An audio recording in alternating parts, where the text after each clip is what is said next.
Hello friends, welcome to our own channel daily stock. तो आज हम आपको प्राइम फोकस के बारे में शेयर एनालिसिस बताने वाले हैं और साथ ही में आपको ये भी बताएंगे कि आपको इस शेयर में निवेश करना चाहिए या नहीं करना चाहिए।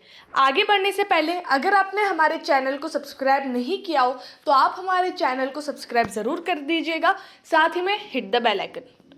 तो सबसे पहले आपको प्राइम फोकस लिमिटेड के बारे में बताते हैं कि कंपनी काम क्या करती है। तो ये जो कंपनी है वो मीडिया एंड एंटरटेनमेंट इंडस्ट्री से जुड़ी हुई है, जहाँ पर ये कौन सी सर्विस प्रोवाइड करती है, क्रिएटिव सर्विस प्रोवाइड करती है। जैसे कि जो विजुअल इफेक्ट्स देने होते हैं, अगर आप टीवी में लाइक कोई सीरियल देख रहे हो, कोई कार्टून देख रहे हो, कुछ भी देख रहे हो, उसमें जो इफेक्ट्स देने पड़ते हैं ना, वो चीज़ का काम ये कंपनी करती है। Visual effects, stereo 3 dimensional 3D conversion and animation, technology product and services, मतलब उनके प्रोडक्ट और सर्विसेज से वो ये जो सर्विस है वो प्रोवाइड करती है। तो इस कंपनी का मेन काम यही है। अब यहाँ पर बात करते कंपनी डेटा की। तो मार्केट कैप है 2082.77 करोड़ का। तो ये एक स्मॉल कैप कंपनी है जिसका इंडस्ट्री का पी 28.17 और यहाँ पर कंपनी का नॉर्मल पी मतलब कंसोलिडेटेड पी नहीं दिया हुआ है। क्यों? क्योंकि ये कंपनी लॉस में है। मतलब अगर ऐसा होता है कि कोई भी 4 क्वार्टर में से एक भी क्वार्टर अगर कंपनी लॉस में होती है तो यहाँ पर पी नहीं दिया हुआ होता है, like price to earning ratio नहीं दिया होता है, और ये चारों क्वार्टर में ये कंपनी लॉस ही कर रही है। बुक प्राइस की भी बात करें तो 6.01, मतलब इतने टाइम्स में आपको ये शेयर मिल रहा है। तो ये एक महंगे प्राइस पे आपको ये शेयर मिल रहा है। डिलीवरेबल परसेंटेज अगर आज की देखें तो 82.09, मतलब इतनी डिलीवरी इस शेयर की उठाई गई है। और इसका बीटा है 1.09, मतलब कि अगर मार्केट 1% ऊपर जाता है तो इसका शेयर प्राइस 1.09 के बीटा से ऊपर जाएगा। तो ये एक वॉलेटाइल स्टॉक भी है। अब यहाँ पर बात करते हैं फाइनेंशियल ट्रेंड की।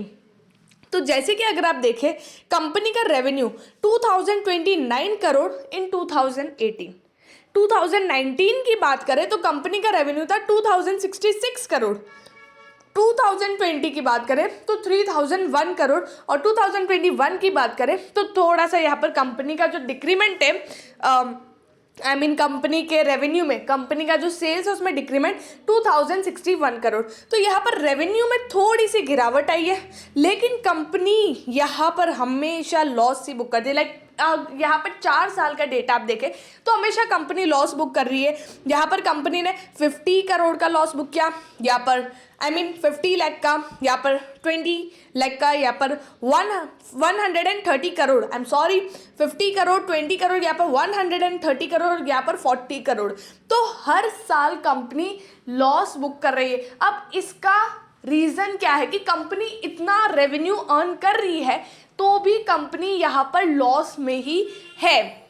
वो रीज़न मैं आपको आगे बताऊंगी जो बहुत ही इम्पॉर्टेंट है इन कंपनी के लिए जानना, ताकि आप इसमें इन्वेस्ट कर रहे हो तो आप क्यों कर रहे हो वो आपको पता होना चाहिए। तो रीजंस मैं आपको आपके आगे बताऊंगी। अब यहाँ पर एक और चीज़ इंपॉर्टेंट है, शेयर होल्डिंग पैटर्न। प्रमोटर के पास यहाँ पर 70.02% का स्टेक है, फॉरेन इन्वेस्टर्स के पास 11.2% और पब्लिक के पास है 18.17। लेकिन यहाँ पर एक और चीज़ मेन है, प्रमोटर ने यहाँ पर इसका जो 100% स्टेक है, मतलब जो 70.02% का टोटल स्टेक कंपनी ने प्लेज पे डाला हुआ है। अब यहाँ पर प्लेज पे डाला हुआ है तो ये एक और नेगेटिव चीज़ है इस कंपनी के लिए। क्यों? अगर जब कंपनी को बाहर से डेट मिलना बंद हो जाता है, मतलब कंपनी को बाहर से लोन मिलना बंद हो जाता है, तो कंपनी अपने खुद के शेयर्स प्लेज पे डाल देती ताकि उनको पैसे मिले। और बाय चांस कभी कंपनी ये जो इसका लोन है वो रीपे नहीं कर पाई तो जो मार्केट में यहाँ पर इस कंपनी के जो शेयर्स है जो कंपनी ने प्लेज पे लगाए हुए वो मार्केट में सेल भी किए जा सकते हैं। तो उस वजह से तो कंपनी का जो शेयर प्राइस है जो आपने महंगे प्राइस पे लिया हुआ है वो बहुत ही ज़्यादा नीचे आ जाएगा और वहाँ पे जो रिटेल इन्वेस्टर है वो सारे फंस जाएंगे। ये एक मैं फ्यूचर की बात बता रही हूँ कि ऐसा हो सकता है। अब यहाँ पर बात करते हैं रेवेन्यू स्टेटमेंट की।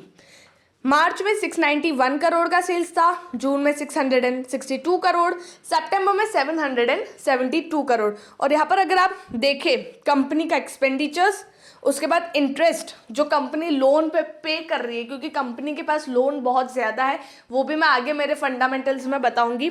तो कंपनी यहाँ पर जो इंटरेस्ट है वो इतना पे कर रही है। तो नेट प्रॉफिट जो है नहीं कंपनी का, यहाँ पर नेट लॉस है कंपनी का, वो आप देखेंगे तो मार्च में -27 करोड़, जून में -25 करोड़ और सितंबर में -46 करोड़। तो हर क्वार्टर में कंपनी यहाँ पर लॉस ही बुक कर रही है, क्योंकि कंपनी का यहाँ पर रेवेन्यू तो हो रहा है लेकिन उसी के सामने एक्सपेंसेस बहुत सारे कंपनी के, और कंपनी का जो इंटरेस्ट है वो भी बहुत ज़्यादा है, क्योंकि डेट कंपनी के पास बहुत सारा है। रिटर्न रेशोज की बात करें तो मार्च में जो रिटर्न ऑन इक्विटी था वो -4.29 था। मार्च की बात करें इन 2020 तो -33.51, और मार्च 2021 की बात करें तो -16.20। इट मीन्स कि जो कंपनी की जो इक्विटी है उसमें कंपनी कैसे काम करती है और रिटर्न देती है उस इक्विटी पे, तो वो यहाँ पर जो नेगेटिव में यहाँ पर थोड़ा डिक्रीज हुआ है, तो वो एक अच्छी बात है। ROC की बात करें तो 7.60 से यहाँ पर 2021 में 11.14 आ गया, तो ये भी एक अच्छी बात है। कंपनी के कैपिटल पे कितना रिटर्न दे रही, कैपिटल पे कैसे काम कर रही है और रिटर्न दे रही। और रिटर्न ऑन एसेट्स की बात करें तो 0.58 जो -2.62 पे हुआ वो फिर से डिक्रीज होकर -0.81, तो ये भी एक अच्छी बात है। तो रिटर्न रेशोज यहाँ पर कंपनी के सुधरते हुए मतलब अच्छे होते हुए नजर आ रहे हैं, क्योंकि 2021 में एज कंपैरेटिव टू 2020 कंपनी को यहाँ पर 2021 में लॉस कम हुआ है, उस वजह से यहाँ पर कंपनी के रिटर्न रेशोज सुधर रहे हैं। अब यहाँ पर मेन बात करते हैं जो बहुत इंपॉर्टेंट चीज़ है डेट टू इक्विटी की। जो डेट है वो हर साल कंपनी बढ़ा रही है, 9.89 यहाँ पर कंपनी का डेट है। तो अगर आप अपन नंबर्स में बात करें तो यहाँ पर कंपनी के पास 3000 से भी मतलब 3200 करोड़ इतना कंपनी के पास डेट है, जो बहुत ही ज़्यादा है। कंपनी की जो मार्केट कैप भी अगर आप देखें तो आप 2000 समथिंग है उसी के सामने, तो यहाँ पर कंपनी के पास डेट बहुत ज़्यादा है, उस वजह से कंपनी को अब और डेट जो और लोन है वो भी बाहर से मिल नहीं रहा है, उस वजह से कंपनी ने अपने शेयर्स प्लेज किए हुए हैं। तो ये एक चीज़ बहुत बड़ी नेगेटिव है। उसी के बाद अगर आप इंटरेस्ट पे करने की बात करें तो यहाँ पर वो चीज़ इंक्रीज हुई है 0.94 इंटरेस्ट कवरेज रेशियो। तो ये एक अच्छी बात है कि इंटरेस्ट पे करने की कैपेबिलिटी जो है वो कंपनी की बढ़ रही है, लेकिन कंपनी उतना कमा ही नहीं पा रही, कंपनी के एक्सपेंसेस में जा रहा है और जो बच रहा है वो कंपनी इंटरेस्ट में दे रही है, तो कंपनी यहाँ पर और लॉस बुक कर रही है। तो ओवरऑल फंडामेंटल्स अगर आप देखें तो कंपनी के अच्छे नहीं है। एट लास्ट बात करते हैं मार्केट प्राइस की, तो 5 ईयर हाई है 135, करंटली 69.60 पे ट्रेड कर रहा है, 1.14% डाउन था 0.80 रुपीज़। तो अगर मैं आपको सजेस्ट करूँ, अगर आप प्रॉफिट में आ रहे हो तो आप इस शेयर में से निकल सकते हो, और अगर आपको रिस्क लेना है कि ये शेयर में चलो रिस्क, तो यहाँ से ये जो पॉइंट है 69.60 यहाँ से आपको ये शेयर 75 के ऊपर जाता हुआ भी दिख सकता है।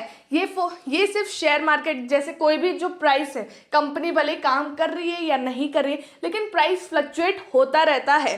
तो उसमें जो स्विंग ट्रेडिंग के लिए अगर आपको ये शेयर लेना तो आप ले सकते हैं, लेकिन फंडामेंटल्स मैंने आपको बता दिए बिल्कुल भी अच्छे नहीं, और मैं आपको सजेस्ट नहीं करती हूँ कि आप इस शेयर में डालें। और अगर आपको सच पता पड़ गया इस कंपनी का और आपको प्रॉफिट आ रहा हो, अगर आपने लिया हो, तो आप इस शेयर में से एग्जिट भी कर सकते हो।